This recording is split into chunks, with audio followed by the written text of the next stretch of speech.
होली की कथा कब और कैसे हुई? रंगों के पर्व होली की शुरुआत भगवान शिव और कामदेव से जुड़ी है पवित्र कथा।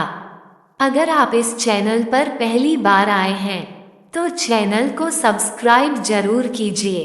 तो चलिए सुनते हैं होली पर्व की पौराणिक एवं चर्चित कथाएं। होली की कथा। रंगों का ये पर्व हर साल फाल्गुन मास में बड़े ही धूमधाम से मनाया जाता है। होली का त्योहार होलिका दहन के साथ ही शुरू होता है, फिर इसके अगले दिन रंग गुलाल के साथ होली खेली जाती है।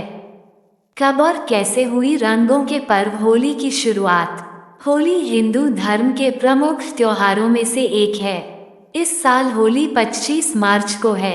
रंगों का ये पर्व हर साल फाल्गुन मास में बड़े ही धूमधाम से मनाया जाता है।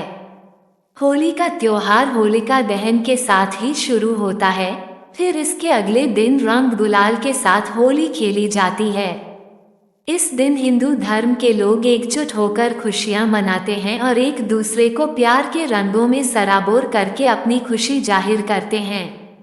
ये तो सभी जानते हैं कि होलिका दहन की कथा विष्णु भक्त प्रहलाद और राक्षसी होलिका से जुड़ी है, लेकिन होली क्यों मनाई जाती है इसके बारे में बहुत कम लोग ही जानते होंगे। ऐसे में चलिए आपको बताते हैं होली क्यों मनाई जाती है और कैसे हुई इसे मनाने की शुरुआत। होली से जुड़ी है कामदेव और शिव जी की कथा। पौराणिक कथा के अनुसार देवी पार्वती शिव जी से विवाह करना चाहती थी, लेकिन तपस्या में लीन शिव का ध्यान उनकी ओर नहीं गया। पार्वती की इन कोशिशों को देखकर प्रेम के देवता कामदेव आगे आए और उन्होंने शिव पर पुष्प बाण चला दिया, जिसके कारण शिव की तपस्या भंग हो गई। तपस्या भंग होने की वजह से शिव नाराज हो गए और उन्होंने अपनी तीसरी आंख खोल दी और उनके क्रोध की अग्नि में कामदेव भस्म हो गए। इसके बाद शिव जी ने पार्वती की ओर देखा। हिमवान की पुत्री पार्वती की आराधना सफल हुई और शिव ने उन्हें अपनी पत्नी के रूप में स्वीकार कर लिया।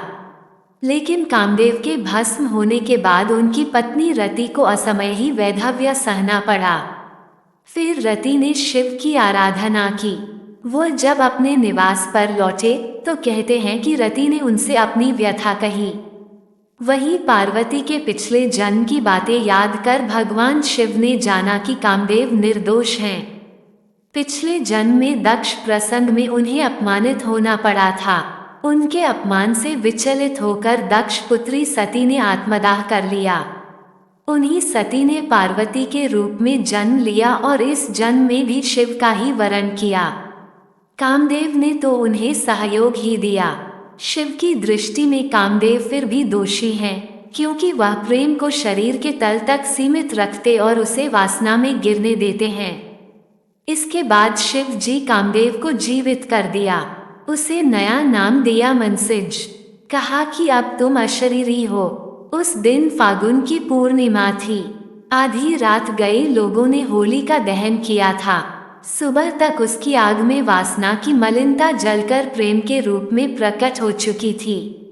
कामदेव अशरीरी भाव से नए सृजन के लिए प्रेरणा जगाते हुए विजय का उत्सव मनाने लगे। ये दिन होली का दिन होता है।